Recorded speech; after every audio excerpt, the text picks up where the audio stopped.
Welcome to the Sunday morning worship service of DuPage Unitarian Universalist Church in Naperville, Illinois. I am Ann Ariano, a member of your Board of Trustees. We are glad that you are here, whether you are present in the sanctuary this morning or watching remotely. It is so good to be together. We welcome you to our church and invite you to get to know us better after the service. As Unitarian Universalists, we hold that there are many paths to truth and meaning, and we support one another on our spiritual and religious journeys while holding ourselves in covenant. The rich liberal legacy of Unitarian Universalism is rooted in our faith's 7 principles. These principles guide our faithful actions as we work to transform the world to be more just and equitable. You may find these principles listed on our website or on the wall in our social hall. Whoever you are, wherever you are on life's journey, wherever you are in the world, you are welcome here. And as a reminder for those planning to help with the DuPage River cleanup today, we will meet at McDowell Grove Shelter after church. The entrance is on Raymond Drive, just south of Deal Road. Please bring your picnic lunch, and we'll break into groups to scour the river banks for trash. It's always interesting to see what kinds of stuff that collects along the banks. This environmental action project is part of our periodic commitment to the Adopt the Stream program, for which DuPage UU Church is recognized with a road sign on the north side of Deal, just east of Raymond. If you can't make it this time, there will be opportunities in the future to help. And now, if you are online, we invite you to greet each other through the chat. And if you are present here, I invite you to turn to someone you did not come with a wave and a good morning. Thank you.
We light this chalice, remembering and honoring our own tradition and celebrating the rich diversity of traditions among us. As we search for justice, meaning, and purpose, may we remember that justice, meaning, and purpose live first in deeply listening to one another.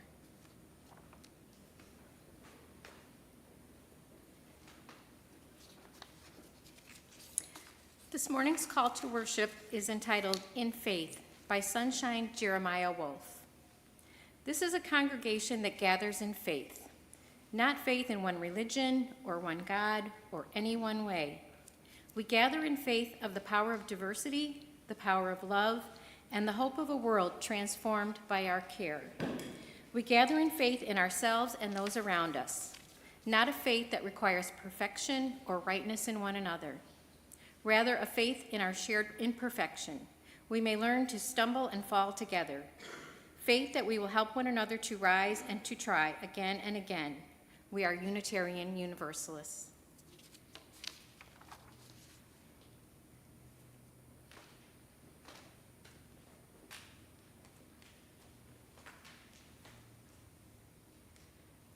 Please join me in saying our covenant. We come together to affirm our relationship with one another, our shared commitment to our Unitarian Universalist values, and to our DuPage UU Church community. We recognize our agency and our connective power, and we accept our responsibility to be bold and courageous in relationship with each other so that we might transform ourselves and the world.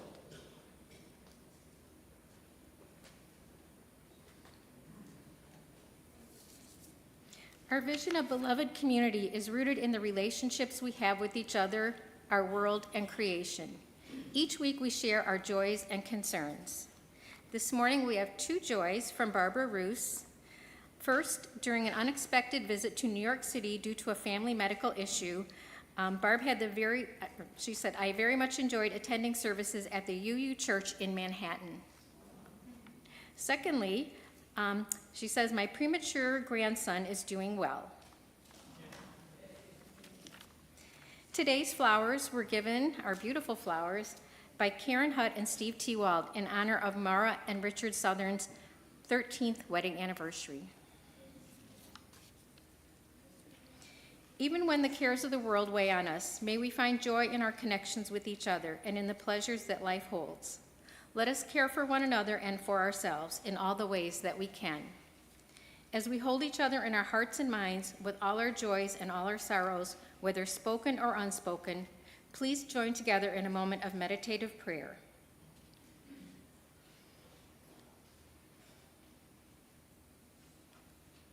Join us in singing hymn number 123, Spirit of Life. Amen.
It is time to gather. Today I'm going to share with you a story about a boy named Wesley in the book Westlandia by Paul Fleischman. Of course he's miserable, moaned Wesley's mother. He sticks out. Like a nose, snapped his father. Listening through the heating vent, Wesley knew they were right. He was an outcast from the civilization around him.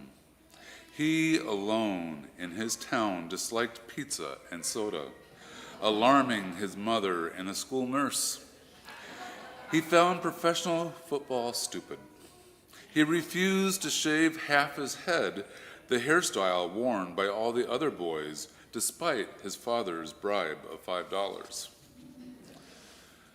Passing his neighborhood's two styles of housing, garage on the left and garage on the right, Wesley alone dreamed of more exciting forms of shelter. He had no friends, but plenty of tormentors. Fleeing them was the only sport he was good at. And each afternoon, his mother asked him what he's learned in school that day. That seeds are carried great distances by the wind, he answered on Wednesday. That each civilization has a staple food crop, he answered on Thursday. And that school's over and I should find a good summer project, he answered on Friday. As always, his father mumbled, I'm sure you'll use that knowledge often. Suddenly, Wesley's thoughts shot sparks. His eyes blazed. His father was right. He could actually use what he's learned that week for a summer project that would top all others. He would grow his own staple food crop and found his own civilization. The next morning, he turned over a plot of ground in his yard, and that night a wind blew in from the west. It raced through the trees and set his curtains snapping. Wesley lay awake, listening. His land was being planted. 5 days later, the first seedlings appeared. You'll have almighty bedlam on your hands if you don't get those weeds out, he warned his neighbor. Actually, that's my crop, replied Wesley. In this type of garden, there are no weeds.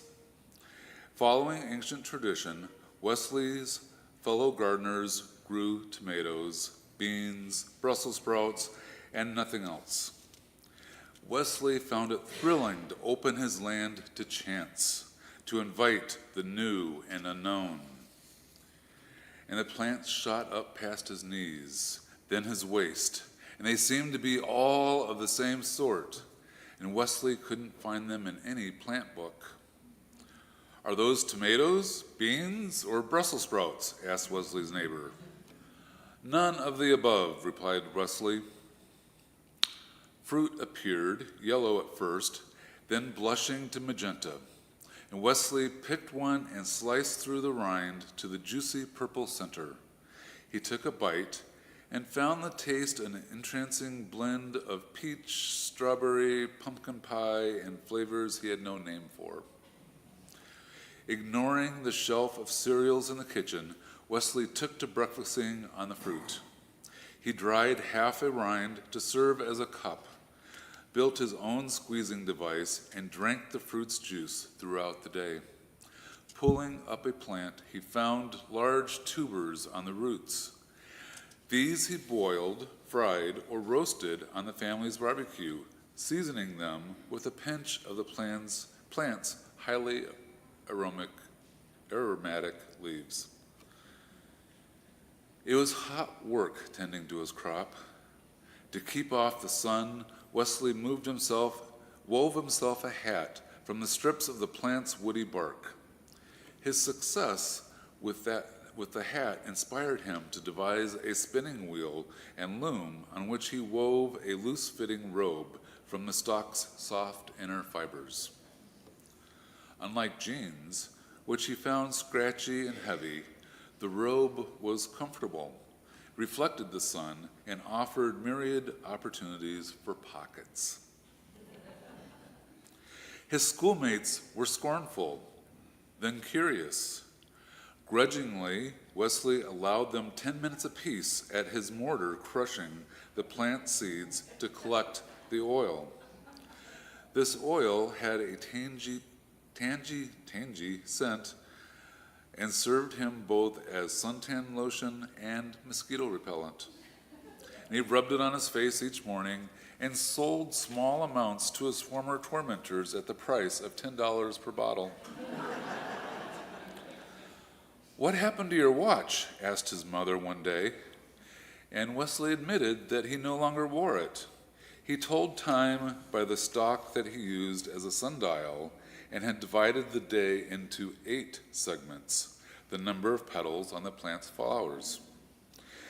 He adopted a new counting system as well, based likewise on the number 8. His domain, home to many such innovations, he named Westlandia.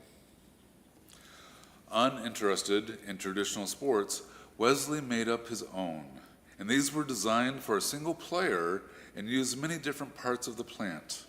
His spectators looked on with envy.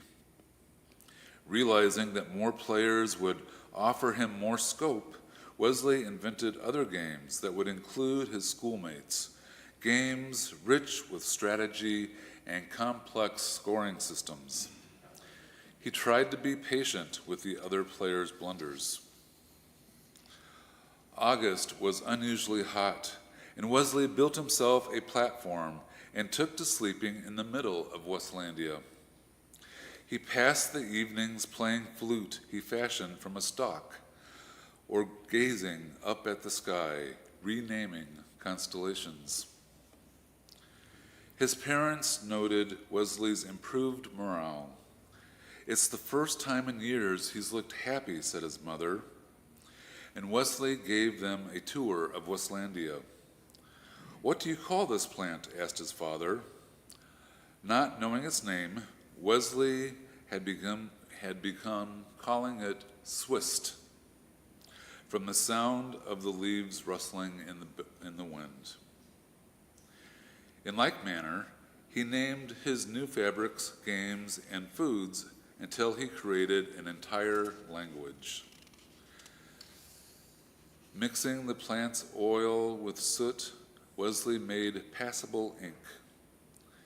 As the finale to his summer project, he used the ink and his mighty 80-letter alphabet to record the history of his civilization's founding. In September, Wesley returned to school, and now he had no shortage of friends. It is now time for the kids to go to the religious education classes. They will be following Joan and Carrie to class. We will now sing to the children.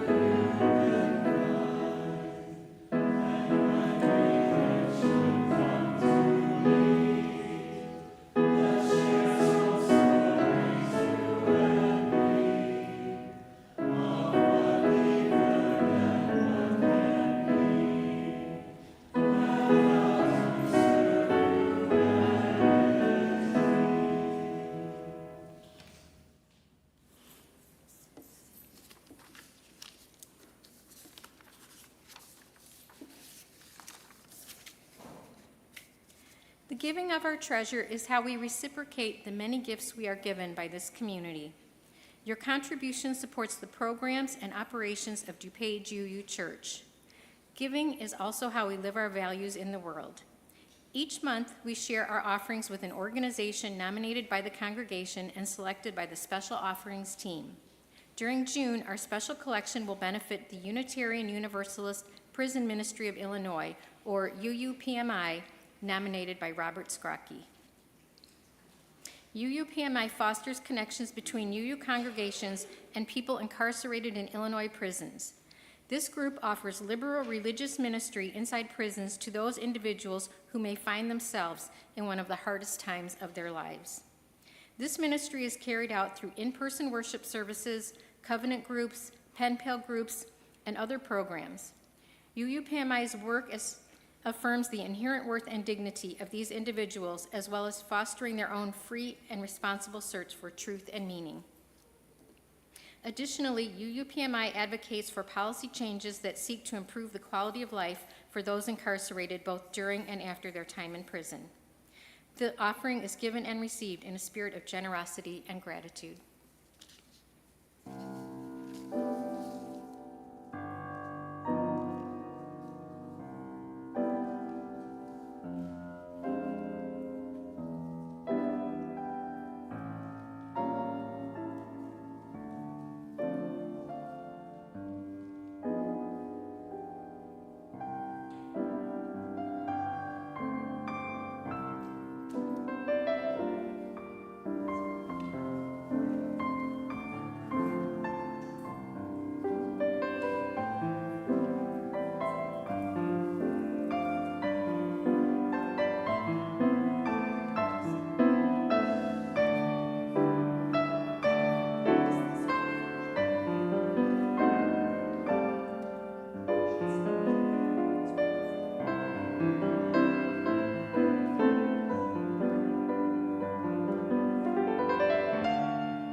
Please join me in this responsive reading. We are here to derive meaning in our actions. We are here to win our power back over our areas of powerlessness. We are here to deepen our understanding of ourselves in order to strengthen self-discipline. We are here to abolish prejudice with an appreciation for our diversity and differences. We are here to feel our personal power and our capacity to affect the lives of other people. We are here to become teachers to each other. We are here to spend time away from the usual influences and relearn reality. When God gives me the desire, I am also given the power and means to achieve my goals. I am here to see that my singular life is a gateway to countless possibilities.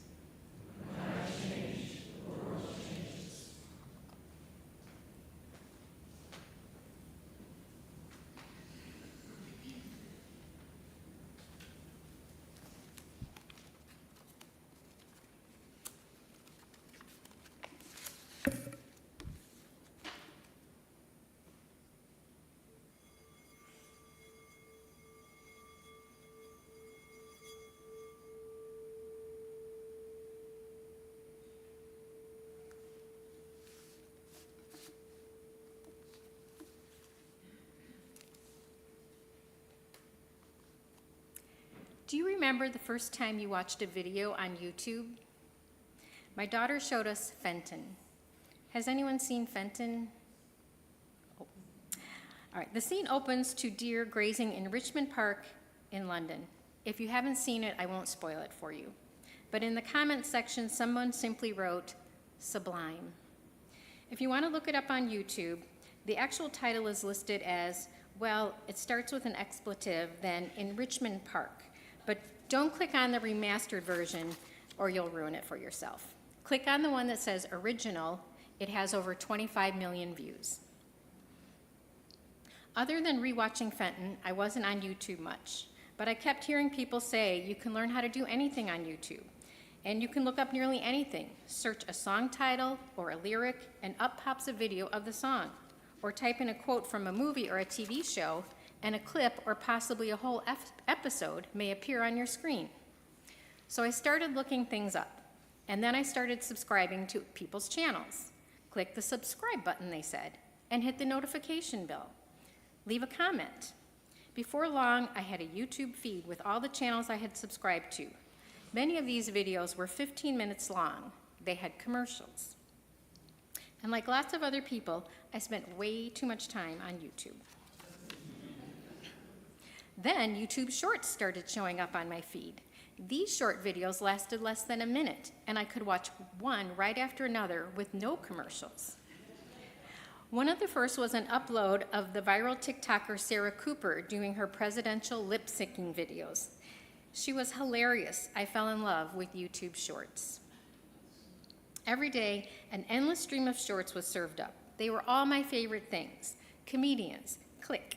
Psychologists, click. True crime, click. In the evening after my tea, I'd lie on the couch and scroll and click. These short videos with no ads were so addicting, I'd put off going to bed and just keep clicking. Fortunately, I had a flash of self-awareness one night. Oh no, I thought, I look like that cartoon guy crawling through the desert with beads of sweat dripping off his head. Except instead of heading toward an oasis, I was being propelled by the phone at the end of my outstretched arm, clicking over and over, never arriving at any destination. Just one more video, and then one more. I'd often wake up on the couch at 3 a.m., disgusted with myself for ruining another night's sleep. In the morning, exhausted and unmotivated, I'd pick up my phone and start scrolling through the online news, and sooner or later, I'd wind up back on YouTube. Wait, how did this happen to me? Thinking back to the night before, I realized that when I was lying on the couch, I felt like I was part machine, running on automatic. Click, click, click. Just then, the lines from Mary Oliver's poem, A Summer Day, popped into my head. Doesn't everything die at last and too soon? Tell me, what is it you plan to do with your one wild and precious life? Plan? Well, I hadn't planned on becoming a mindless, soulless clicking machine. In fact, I had started wading into social justice activities. When Allison Farmer was here last year from the UU Prison Ministry of Illinois, she held a meeting after the service. I signed up to train to be a court watcher as part of the transition to the new pretrial fairness law that would end the cash bail system in Illinois. When I got to the training at a church in Aurora, there was a room full of people committed to changing the current system that held people in jail because they didn't have money to bond themselves out while they awaited trial. Our trainer, Katrina Baugh, was an incredibly earnest and hopeful young woman from the People's Lobby. I hadn't heard of the People's Lobby before, but I had often thought, why can't there be a lobby for people? There is one, and I could join it. I drove out of the church parking lot that night feeling exhilarated. I remember thinking to myself, I have found my people. I observed some hearings in court under the cash bail system. I recorded the charges brought against the person, noted the amount of bail, and whether or not they could come up with the money to get out of jail until their trial. The pretrial fairness law was set to begin January 1st, but a last-minute lawsuit by counties who wanted to keep the cash bail system going sued, arguing it was unconstitutional. The cash bail system would continue until the law could be ruled on by the state Supreme Court. While awaiting the ruling, Katrina called me and told me the People's Lobby was now focusing on affordable housing and was trying to raise money to hire a lobbyist. They were looking for people to commit to talking to 5 people and asking for donations. There was a training meeting. Did I want to attend? Oh no, I thought, I hate asking people for money. I was conditioned in childhood by my mother, who forbade us to ask the neighbors to buy the Christmas greens our parochial school pressured us to sell each year. Born in 1920, she was a child during the Great Depression, and I imagine that had a lot to do with her rules regarding asking people for money. I couldn't attend the meeting anyway, but I told her to send me the Zoom link. And wouldn't you know it, that's the one video I didn't click on.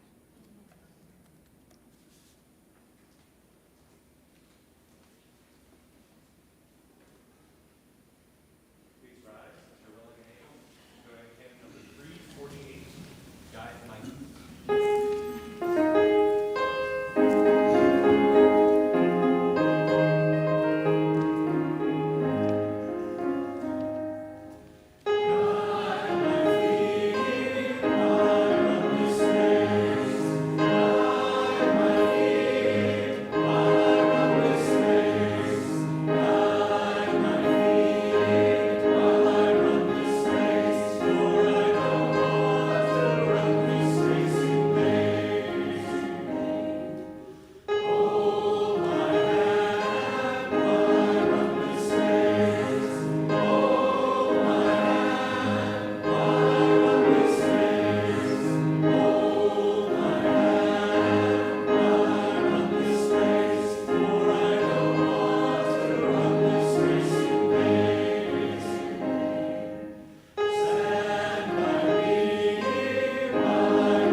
In 1926, author Will Durant, in his book, The Story of Philosophy, summarized a quote from Aristotle. "We are what we repeatedly do. Excellence, then, is not an act, but a habit." Oh no, if I'm what I repeatedly do, instead of developing habits of excellence, I'm addicted to clicking on YouTube. How did this happen? When describing the addictive nature of alcohol, AA uses terms like cunning and insidious. Dictionary.com defines insidious as 1, intended to entrap or beguile. Oh, my Fenton video, I was definitely beguiled. 2, stealthily treacherous or deceitful. I thought, wow, I thought all that great content was free. 3, operating or proceeding in an inconspicuous or seemingly harmless way, but actually with grave effect. In fact, the dire concern over AI is making headlines this week. In the documentary The Social Dilemma, former tech CEOs, programmers, and web designers from Google, Facebook, Instagram, Twitter, and Pinterest reveal how social media is designed to manipulate users to engage with their platforms for as much time as possible. They describe how artificial intelligence is used to create algorithms to manipulate us to stay glued to our screens. All our clicks, our searches, our likes, our subscribes, our comments, and our shares are encoded. Our digital footprint is tracked and then used to lure us into their platforms with an endless stream of queued up content, customized to hold us captive easily for hours. And that's how all that stuff on the internet is free. If our attention is sold to the advertisers, It is our attention that's sold to the advertisers. Our attention that is the product that social media companies are monetizing. I didn't realize that YouTube is considered social media. It's owned by Google, and Google is an advertising broker. The longer I stay on YouTube, the more money Google makes. In the film, one expert put it this way: how much of your life can we get you to give us? One expert said they wanted to figure out psychologically how to manipulate users as fast as possible and give back that dopamine hit. He said they did it brilliantly at Facebook and Instagram. He said instead of being used as tools, these sites were programmed for addiction and manipulation of users. Biologically and neurologically, humans are wired for connection. We survived because we lived in groups. If someone was rejected from the group, they most likely would not have survived. We're hardwired to be rewarded with a hit of dopamine when we connect with someone. And that's why connection feels so good and rejection feels so bad. That's why making a connection on social media gives us a real dopamine hit. We like getting likes. The tech experts in the social dilemma say that one way AI controls us is by sending us resurrection notifications to get us back online. We think we're being notified about a cat video or someone's birthday. It's social media companies enticing us to re-engage with their platform. It's not a fair fight, they said. According to the film, the dark side of YouTube lies in their video recommendations. The videos that are queued up, ready for us to click on, are based on our input. We end up in a polarizing, confirmation-biased bubble designed to make us stay on the platform longer. One example given in the film compared doing a search on various platforms. On Wikipedia, for example, everyone who typed in the same search word saw the same results pop up on their screen. But with Google, YouTube, and Facebook, the results that popped up depended on who the search request came from. The algorithm is programmed to find which rabbit holes are closest to your interests and feed you more of the same content. And they know which rabbit holes you wandered into by encoding what you've clicked on. The tech experts in the film say they are worried about the consequences of AI and the exponential growth of the algorithms. They say they don't know how it can be controlled. The consequences of social media are already happening. Teens have been bullied to suicide. Radicalization has led to mass shootings and even the insurrection. In the country Myanmar, Facebook algorithms are blamed for amplifying hate speech and failing to take down inflammatory posts that contributed to the genocide of the minority Rohingya people in 2017 and 18. The viral online hate speech incited members of their security forces to commit horrific atrocities. How could that even happen? I looked up that hate speech and could scarcely believe the graphic details in these screeds calling for violence of the most vicious sort. AI has been blamed for weakening democracies around the world. And the tech experts are worried about the generations of young people who are growing up immersed in social media. I can't believe it happened to me. I got hooked. And the tech experts said it even happened to them, even though they knew about the algorithms and some had even designed and programmed the algorithms. They still got sucked into their favorite platforms and stayed far longer than they had ever intended. So how did these tech experts fight back? They said they left their companies. They said they turned off their notifications. One said he never clicks on YouTube recommendations. He only clicks on things he actually searches for. The tech experts who were parents said they didn't let their kids have screen time, and one said he wouldn't let his teens be on social media till they were in high school. Also, they said they look at all different kinds of information with different points of view. They said they create a time budget. Lastly, they said, get off social media. For me, knowing that I'm being manipulated makes me mad, and most of the time, that's enough to keep me from loitering on YouTube. I did get lured into watching that video of the rescue beaver building a dam in someone's hallway. Anyway, it helps to be self-aware and extra careful when you're stressed. 12-step programs warn people to be on guard when they're most vulnerable. They identified 4 times when people are least able to resist temptation using the acronym HALT. H is when you're hungry, A is when you're angry, L is when you're lonely, and T is when you're tired. Currently, internet addiction is not a recognized mental health diagnosis, but gaming addiction is. There's an online specialty clinic in Austin, Texas that treats technology addiction. On their website, they say, in short, technology quickly and efficiently fills a lot of our needs for distraction, stimulation, novelty, and interaction. And like alcohol and drug use, it releases dopamine. So if you're prone to addictions, you might be predisposed to technology addiction. And if you already suffer from anxiety or depression, you might be more susceptible too. If you think you're in trouble, you may want to get help. I'm trying to get some dopamine naturally these days. I read that getting regular, high-quality sleep, getting enough protein, exercising, meditating, enjoying music, and getting sunlight all help keep your dopamine levels balanced. That's right. Let it out. Sorry. I also read you trigger dopamine release when you plan a fun thing, like a trip or a pleasant outing, when you give yourself something to look forward to. I read that planning a vacation gives your brain even more dopamine than when you're actually on your trip.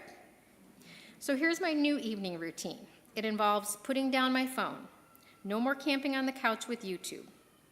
Instead, I started planning a little trip, getting ready for bed, imagining I am intentionally taking a ride on an express train to sleep. I wanted to use that window of opportunity when my circadian rhythm kicks in and I start to yawn. Ding, ding, ding. That's my cue to head for the express train before it pulls out of the station. Because if I don't heed the signal and I get my second wind and miss the express train, it could be hours before I catch the next train. But it won't be the smooth ride like the express train.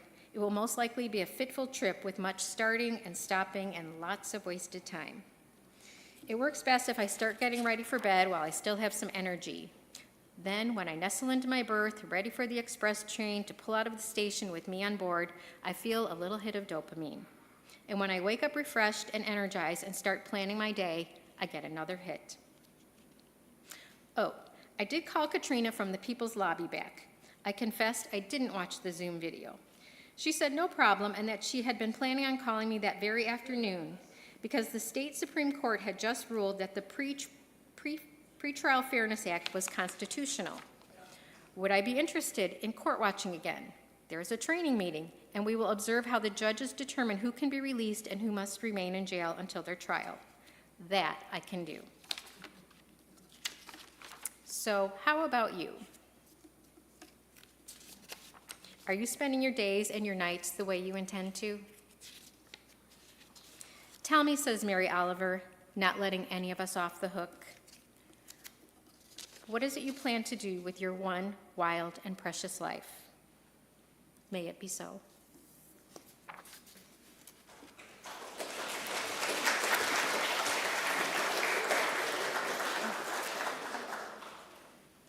Please rise if you're willing and able and join in hymn 1074 in the Teal hymnal, Turn the World Around.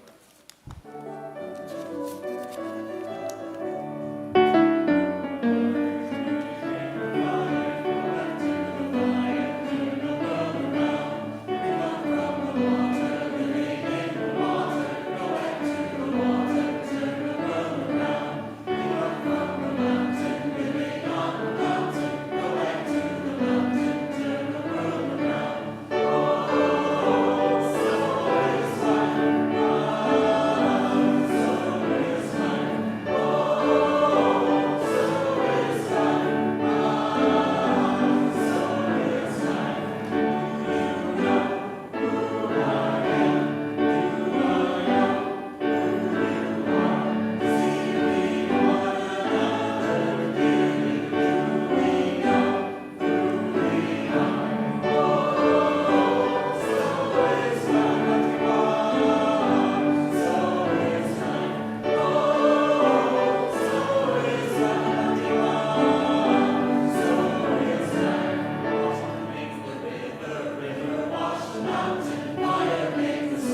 We receive fragments of holiness, glimpses of eternity, brief moments of insight.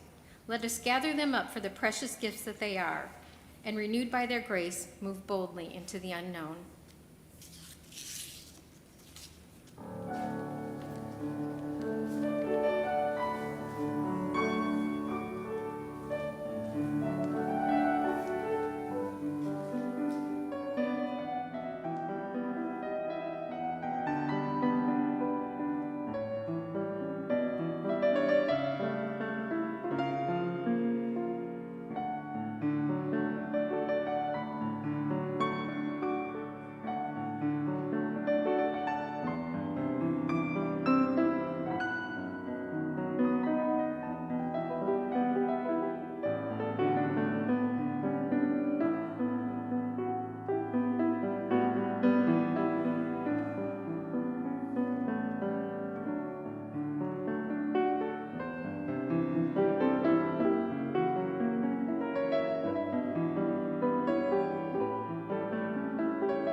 Please join me. We extinguish the light of this chalice, but not the light in our hearts. Until we meet again, may the warmth of our community carry you.